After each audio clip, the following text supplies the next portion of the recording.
Let's bring in Jim Dalton, the president, CEO, czar, all those at the Dalton Agency. When Good you morning, have an Jim. agency named after you, you're doing something right. Yeah, something's going right. Something's going good. There's no Hicken Agency or Prosser Agency. It could be, but I do have a camp. business.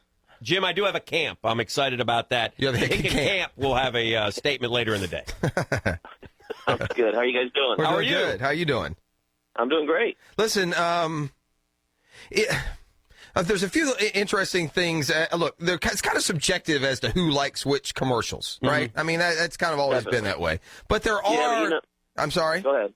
Well, there are definitely winners and losers every year. So, at least as people in your business analyze them. So, I guess first the hot spots, the hits and misses as you saw it last night. Well, I think it seems like it always comes down to humor and emotion. Those are the ones people gravitate towards, and humor's tough. I mean, either you pull it off or it's a big miss. Right. Don't we know that? Yeah, exactly. Doritos has done a great job the last few years. They take people's ideas and then everyone votes on them, and then they actually produce the commercials. And they're always pretty funny, and they had 2 or 3 really good ones last night, I thought. Mm-hmm. I'm looking at the complete 2013 USA Today ad meter, and it says, all right, so it says the 10 most popular, the number one commercial according to this, and I heard a lot of good things about this and saw it, Horse and Trainer Reunited. That's Anheuser-Busch, but that was a pretty good one, I thought. It was a great commercial. And animals always are another one, with right. Dogs, babies, horses. But I think they really hit a home. And that was the emotional spot. We had that. You had the Oprah Winfrey spot for Jeep. You had the Paul Harvey spot for Farmers. Rams. But you had, several emotional spots as well. I learned last night, Jim, and I tweeted this out after watching the farmer spot, that there's no farmer in me. I mean, those guys are those guys. You're not out plowing the field, are you? No, I mean those guys are unbelievable, man. I mean the 40-hour week by Tuesday. Yeah, 40-hour week by Tuesday. The first thing I thought when he said, "Well, that's cool. You get a 5-day weekend." No, they kept going through Saturday and Sunday. So Okay, but there is a spot that I can see you guys in, and it was one of my favorites, and that was the Taco Bell spot.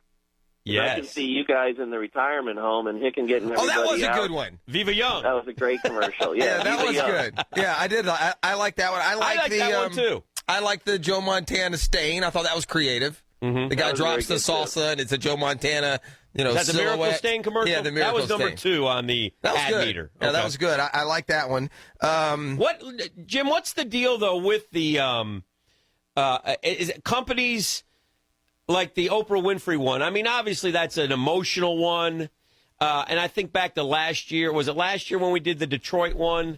Yeah, last year the Detroit one was really popular. They're a little bit longer, and you put your company's name on it, but you're paying tribute to the military or to the city of Detroit or something like that. It's kind of a different tact, isn't it?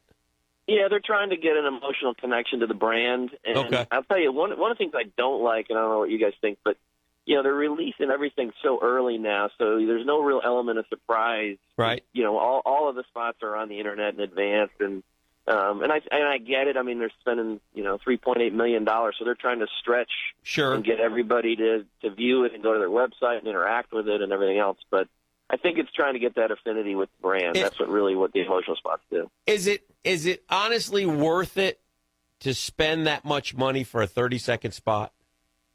Well, definitely the advertisers think so, or they wouldn't be back because you got so many that come back every year. But I think, some of the misses, you got to question whether that investment's worth it. But that's why you see them stretching everything and getting you to go online and interact more than just the commercial and leading early and putting them out early.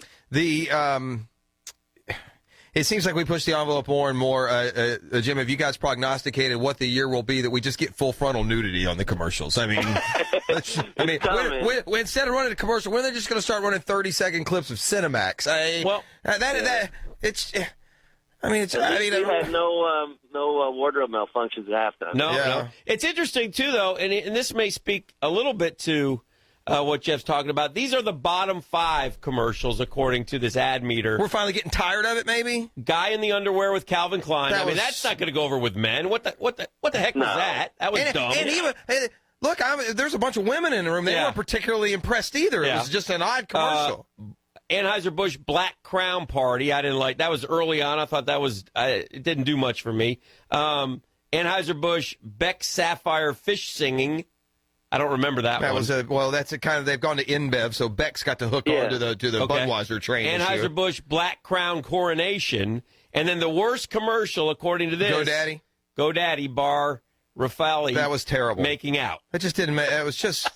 But we all remember it though. I mean, GoDaddy is going for the shock value every year. Yeah. I mean, that's their thing, and they probably wear that as a badge of honor to be at the bottom. Well, I would like if GoDaddy fair. wants to continue to shock, I would rather them continue to shock with a scantily clad Danica Patrick than rather than these two lip locking. I'll give you one I like, Jim, and get your reaction. The Audi commercial with the kid going to the prom. He's bummed because he's going by himself, and Dad gives him the car, makes him feel like $1 million. He walks in, kisses the babe, gets a black eye, but it's worth it. Was laughing the whole way home. No, that was definitely one of my favorites. It's we have a DaltonAdBowl, and it's one of the top ones on that as well. Uh-huh.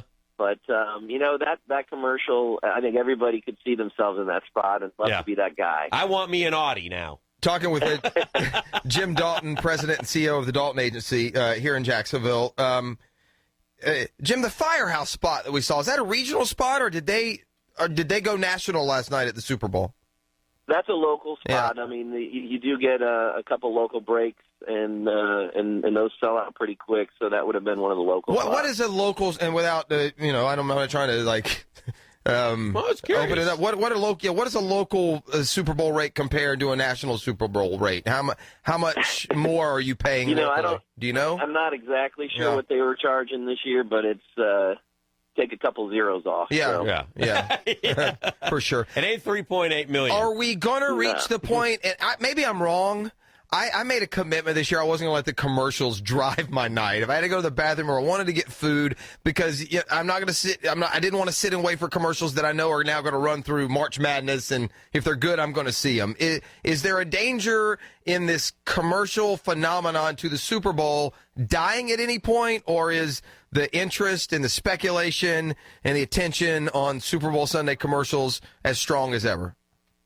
I think it's strong as ever, and it's that balance. It's being able to watch the game and the commercials, because if the game's not good, then you can. There's always the commercials. Now this year the game was good, so But you know what I think too? I mean, when you really look at all the commercials, everybody I talked to, there's really only a handful that they really liked, and seem to be getting more and more station promos and movie promos, and less and less of the old standby, all the Pepsi commercials and the Budweiser commercials that were all, ones that you remember from every year. We're seeing less and less of those, I think. Jim Dalton of the Dalton Agency, our guest. I like the, and this was just for the NFL Network, but the Leon Sandcastle, Deion Sanders commercial. That was good. I thought that was pretty cool. Yeah, that was good. So let me ask you this, Jim. You guys, let's say we're putting together a commercial. We're making this commercial, right? I mean, I guess my question is, how can you miss on one if everybody, I mean, there's got to be a huge team that puts these together, right? So we're putting this. Yeah, they do. And a lot of times these advertisers are doing 4 or 5 commercials, shooting them, and then they're only taking one of them to put on. And they're testing them, and they think this is the best one. So I'm with you. I don't know.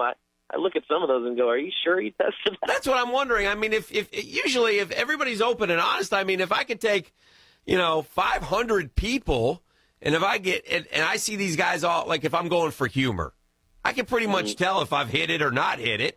And Dan Hickens' joke of the day. Yeah. It's look no further. Disaster.